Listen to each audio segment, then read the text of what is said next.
Azaroak 18 gaur, Bilbao Bizkaia Design Week 2021 hasiko da, eta bertatik antolakuntzatik jarri zian Idarteko barne diseinuko ikasliekin kontaktuan, eta planteatu zitzaigun Bilboko Deustoko txoko honetan, tunel honetan interbentzio bat egitea.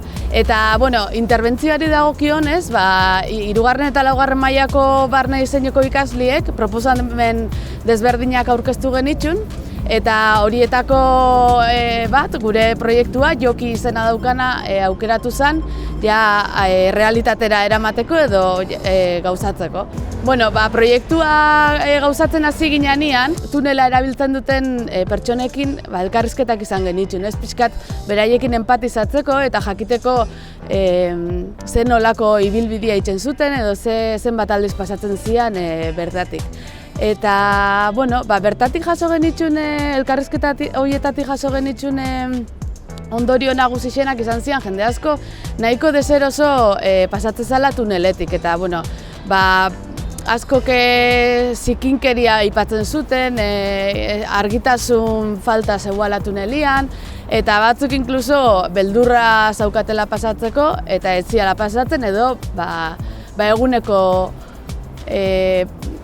tarte batzuetan ez ziala lasai pasatzen tuneletik. Elkarrizketa horietako batetan emakume batekin egon ginen hitz egiten eta galdetu genion ere berari ze gustatuko litzaioken tunelian egotia edo apainduta egotia edo argiztatuta eta berak komentatu zigun tunel izaera izaten jarraitzuko da bala edo zer gauza egin da ere.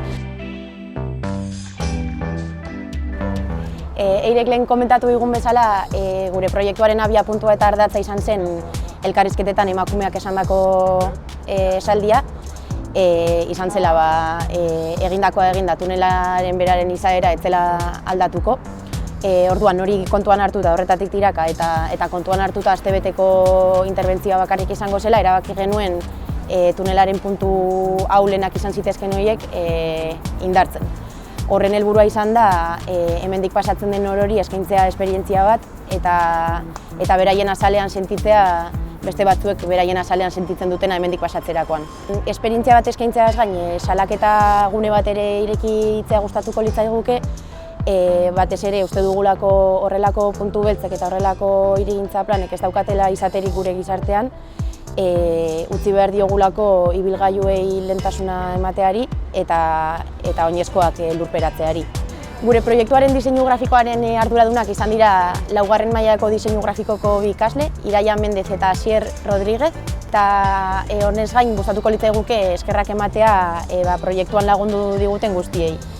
Alde batetik hirugarren eta laugarren mailako lagundu diguten ikasle guztiei, argazkilaritzako ikasleei, Jon Gorospek egin dizkigun tutoretza eta aholku guztiengatik ere eskerrak eman nahi dizkiogu, eta proiektuan parte hartutako irakasle guztiei ere.